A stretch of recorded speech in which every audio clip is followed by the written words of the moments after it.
pitch my idea for Avengers Doomsday based off of what we know. Because obviously there's still news, I guess, coming out, and they're going to have some more announcements here soon.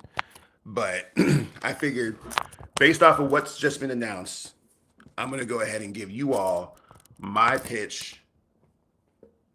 And I'm going to try and tie this all together. I'm going to try and make this work. I wrote this actually down in a group forum on Facebook, and like I kind of was just jotting down ideas. And then as I was reading it, I'm like, this is actually kind of hot. Let me see if I can piece this all together based off of what we know. Okay, so my theory, and I'm gonna go a little slow here because I want some people to pop in here. We'll see if people pop in here, but and I'm gonna roll up too. I'm not sure that's allowed, but they don't know. They can't see it, but we roll it up. Um, yeah. So obviously they just announced all these characters, including the X-Men, and what I think is interesting about who they announced in the X-Men, I think is actually like probably the biggest clue as to how this story is going to play out. And obviously they're not done announcing people, so there might be some more X-Men here. But basically, they kind of announced X-Men that we've already seen for the most part. So they announced like Beast, and they announced Professor X, a couple other people.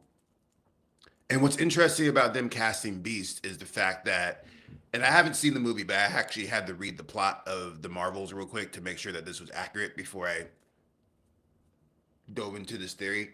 With the Marvels, the after credit scene, essentially Monica Rambeau, to save the day. Basically, basically there's a fight scene at the end. Kamala's band, which is crucial in this conversation, and another band. The villain gets a hold of them. Things happen. A portal opens up.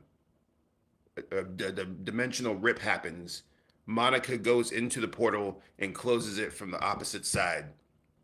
Turns out that the portal that she opened is a version of the X-Men universe. I say a version, and I will get to that in a second. So she lands in a version of the X-Men universe, and in this universe, it's revealed that we have, I guess Photon, and then we also have a version of Beast. And this is part of the reason why I say this is a version of the X-Men universe, because as far as we know, we've never seen Photon in any X-Men version. So this is a new universe that has Photon in it. So we know, based off of that knowledge set, that the same bands that we see that are attached to the rings, like the celestial objects that we see in Shang-Chi, which is the end credit scene where it's revealed that these celestial objects are celestial objects. We see that at the end of Shang-Chi. So the same objects that we see in the Marvels are the same objects that are used in Shang-Chi, that are also, which no one really talks about, are also in She-Hulk. Yes, these objects are also in She-Hulk because I think it's the Wrecking Crew in She-Hulk somehow get a hold of celestial objects. They steal them from somebody, and they use these celestial objects in a fight scene with She-Hulk. So these celestial objects are like things that are floating around in the MCU. They're basically like the new Infinity Stones, essentially. And we've seen them in Shang-Chi, Miss Marvel, She-Hulk, the Marvels.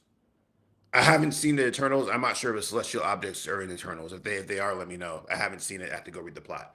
But these celestial objects are basically kind of the low key, the Infinity Stones. And what these celestial objects are capable of, which is what we've seen in the Marvels, is that they can open up portals to new dimensions. Now, with that established, we're kind of starting to kind of see how this plot's going to work out a little bit.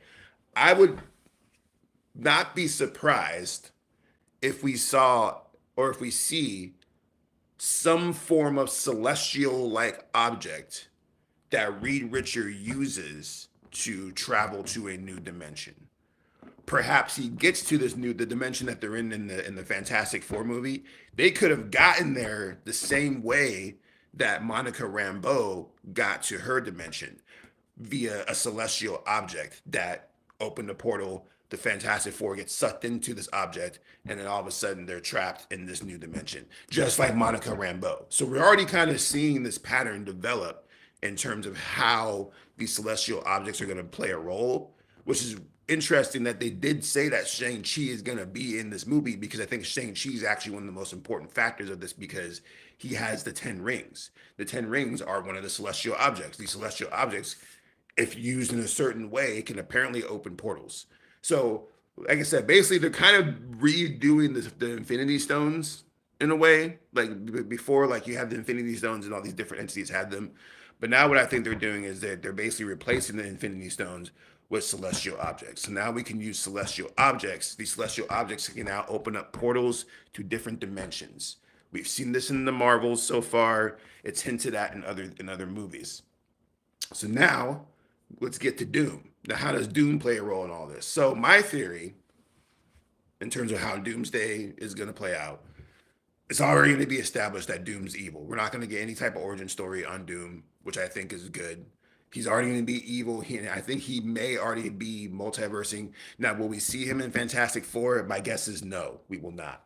I think that we will see Doomsday or Doom for the first time in whatever. And he's going to discover the multiverse. He's going to realize, like, oh, there's a multiverse.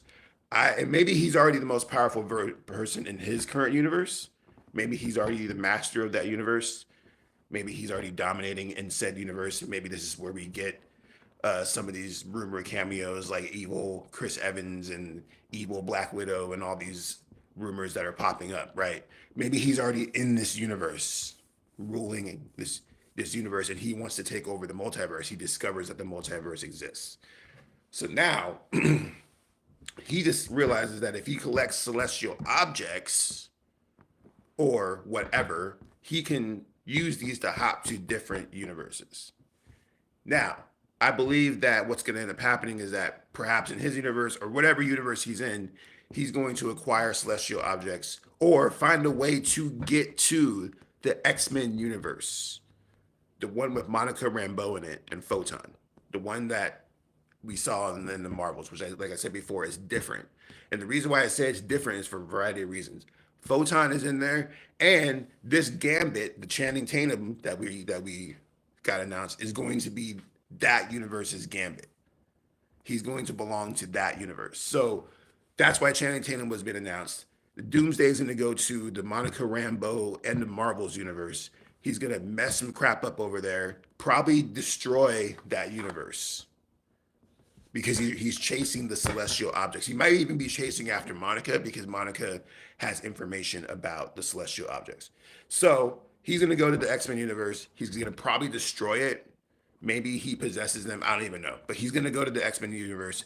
And I believe that all the X-Men that we're seeing, that ones that they announced, which is why they're announcing them this way, from Beast, Professor X, Magneto, Nightcrawler, Mystique, they're all gone. They're all going to get wiped out in this movie by Doctor Doom. This is going to lead to a couple things. So after the Doom destroys that universe, he will go to another universe.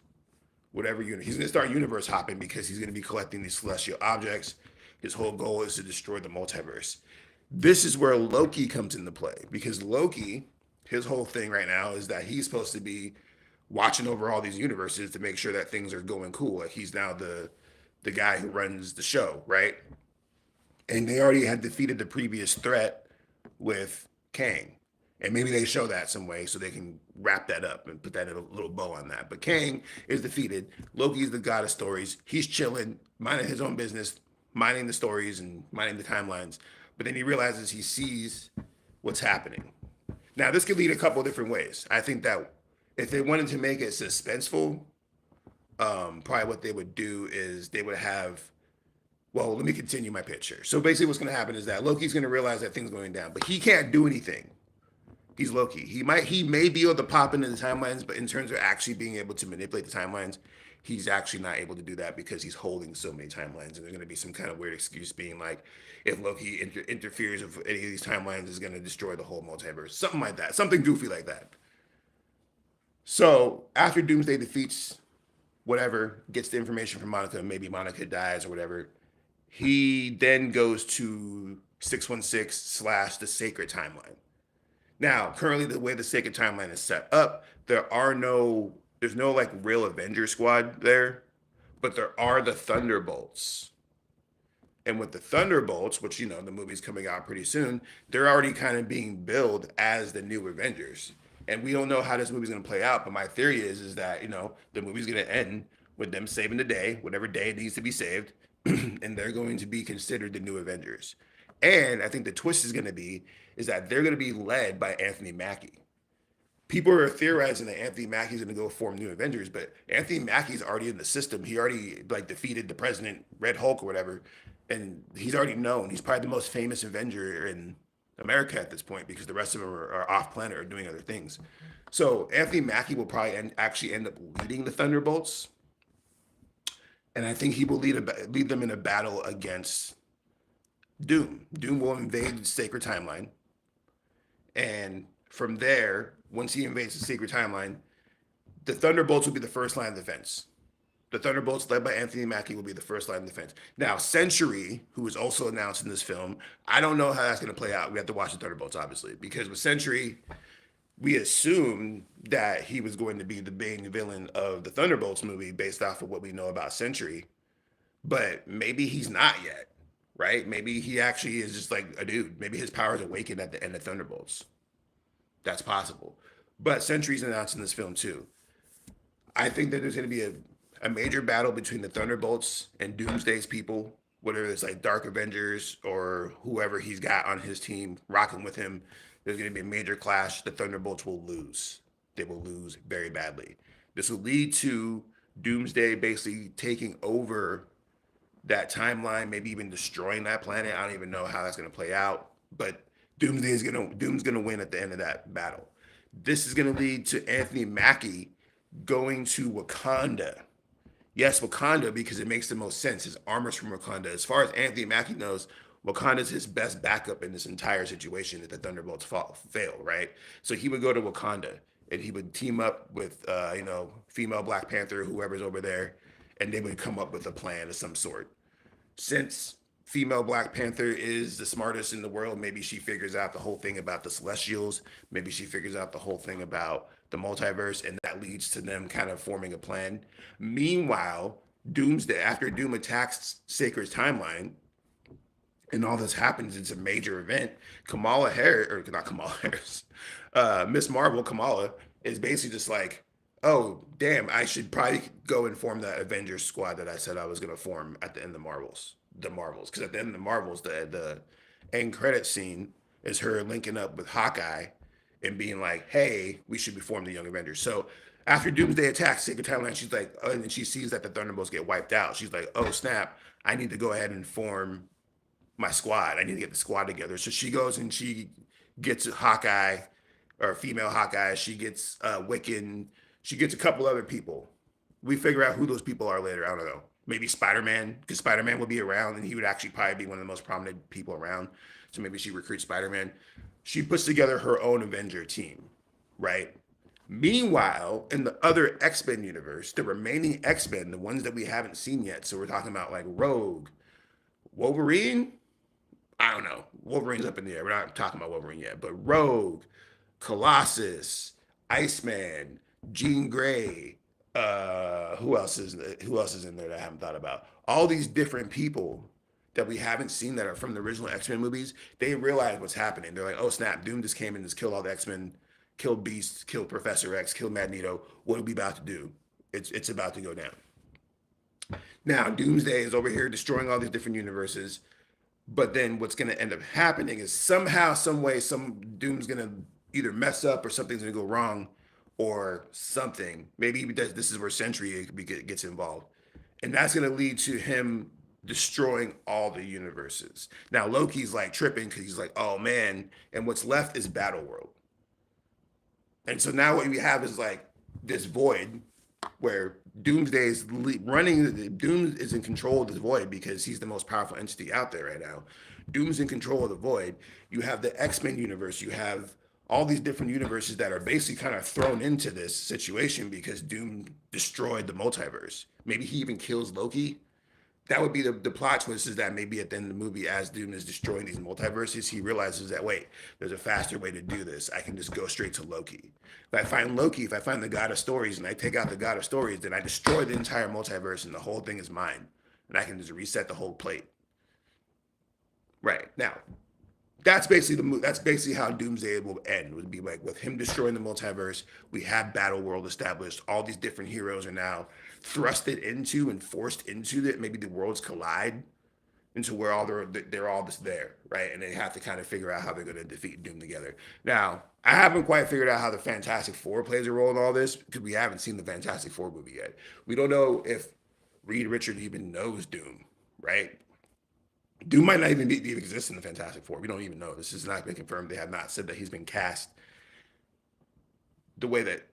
But when they have announced Doom so far, they've only announced Doom for Doomsday. They haven't said that Robert Downey Doom is going to be in Fantastic Four. So we don't even know if Doom even exists in the Fantastic Four. That would be kind of odd if they took that route and had to be like, well, Doom has never met Reed Richards and they actually don't even know each other until the events of this film. That would be a odd thing, but it's also possible, in terms of how we're spitting this theory on the fly, is that Doom could be the one responsible for putting the Fantastic Four in that alternate universe to begin with, as he was looking for the celestial objects. It could be a situation where the Fantastic Four was trying to stop Doom.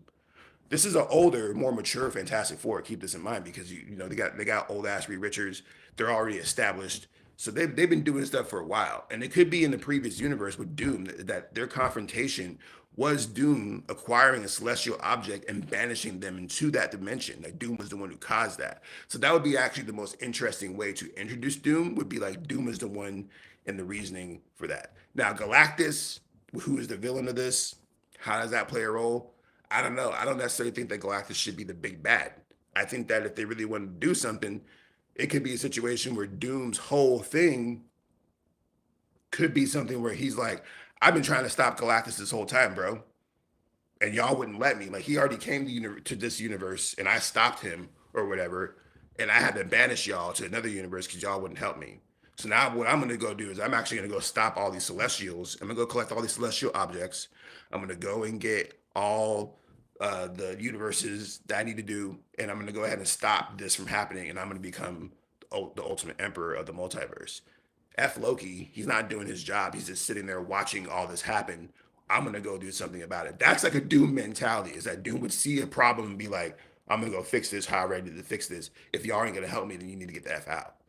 So I could see Doom being the catalyst for the Fantastic Four being in their universe, which would make a lot more sense as to them returning and seeing their universe destroyed, or returning to the MCU Sacred Timeline and seeing Doom already doing stuff and being like, oh man, we got to stop this guy. And Reed Richards could be one of the leaders of the faction that takes on Doom in Secret Wars. And when Secret Wars, when they blow open the doors in Doomsday and they bring in all these different universes, this is where we'll see Tobey Maguire. This is where we'll see Andrew Garfield. This is where we'll see Blade. This is where we'll see whoever they want to bring in. It's going to be every superhero entity that they have that they can get their hands on will exist in Secret Wars, and that will be the grand finale. The hero shot will be Wolverine, Deadpool, Spider-Man, Iron Man. Yes, Iron Man will return. Captain America. Who else is in that money shot? Bunch of other people. That's going to be the money shot. Tobey Maguire, Tom Holland, all of them just lined up, ready to fight Doom. That's going to be the money shot. They're fighting and pushing towards that. Wolverine, et cetera, and so forth. So that's my pitch. That was my pitch for Doomsday. It was a little janky because I was kind of having to put some context to it. But let me know what you think. And save this video, because when the movie comes out, we'll see how right I am. Because I'm pretty good at this. I don't know. We'll see, though. I'm going to go walk my dog. I love y'all. Be safe. Peace.